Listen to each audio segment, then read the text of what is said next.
Welcome back to A2 Heroes. We're going over the comic book series by Caleb Jones, covering a vast amount of characters, landscapes, settings, and themes. We already talked about the story, Black Dragon and Pink Firefly. This is a set of graphic novels that contain sex, violence, and wit sharp enough to draw blood. They have intricate plots that reward your attention with payoffs you won't see coming. There's a sprawling ensemble of characters you'll actually care about, who are flawed, fascinating, and unforgettable. We have multi-layered story arcs already written from beginning to end, so every twist has been earned and every thread leads somewhere that matters. We have no wokeism, no girl bosses, no left-wing bullshit, no right-wing bullshit, no socialism, no feminism, okay? No lecturing. Just ruthless commitment to character, story, and world building, like the 1980s. So I've already gone over this before, and this is a comic book series by Caleb Jones that's coming out in June and is going to be announced very, very soon in the next couple weeks. So I clicked here to get on the preferred mailing list, and you can do the same as well. We've been going through all the characters for like the last couple videos, and we've made our way from the beginning characters, Black Dragon and Pink Firefly, who are our main protagonists, all the way to the end. Larry, Zora, Princess of Jeslem, and whatnot. Black Dragon is like a sarcastic, brash, outcome independent, and extremely inappropriate. Black Dragon's goals are simply to attain lots of gold and retire in peace to a castle in the mountains. He cares nothing for the rest of the world, whether good or evil. His greatest value is freedom, the freedom to live the way he wants, when he wants, at all times. He loves Pink Firefly above all other women and is devoted to her, but still has an eye for others and beds them as opportunity provides. Pink Firefly knows this and tolerates it, sort of. So Black Dragon's incredible. He's a warrior with great experience and prowess. He's been trained in swordsmanship since he was young, and he's been a mercenary for hire for most of his life. So he's a free agent. The characters we'll be going over today are Chenning, King Theric IV, and Queen Gwyndara. So let's take a look at Chenning. Chenning is a human barbarian from the Tarlam Wastes. Typical of the women of the barbarian Frostfang tribe, Chenning is crass, loud, uncouth, and blunt. She has no filter and simply blurts out whatever she's thinking.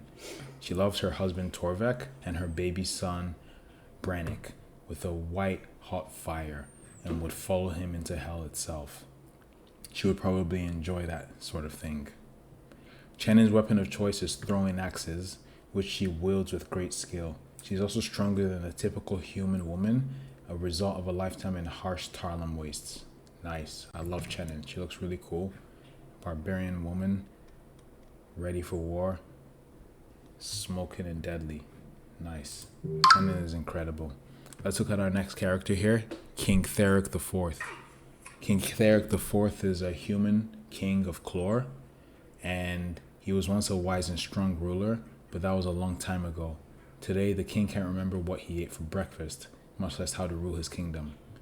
No longer of sound mind, he can't focus for more than a minute or two before rambling about cottage cheese or his hairy legs.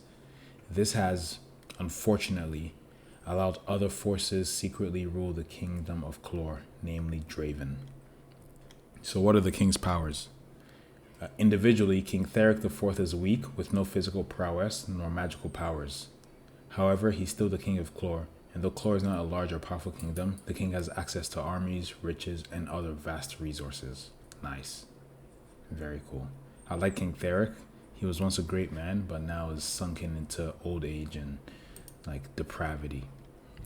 So I'd love to see more of him.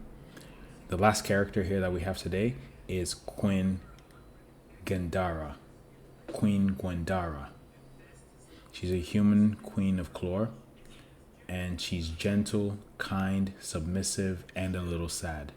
Her delicate personality puts her way over her head when faced with stronger personalities like Draven. She does her best to support her sensible husband, King Theric, but wields very little actual power.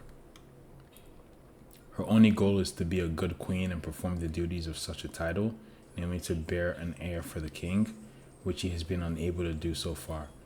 And at her age, 42, the clock is ticking. Wow.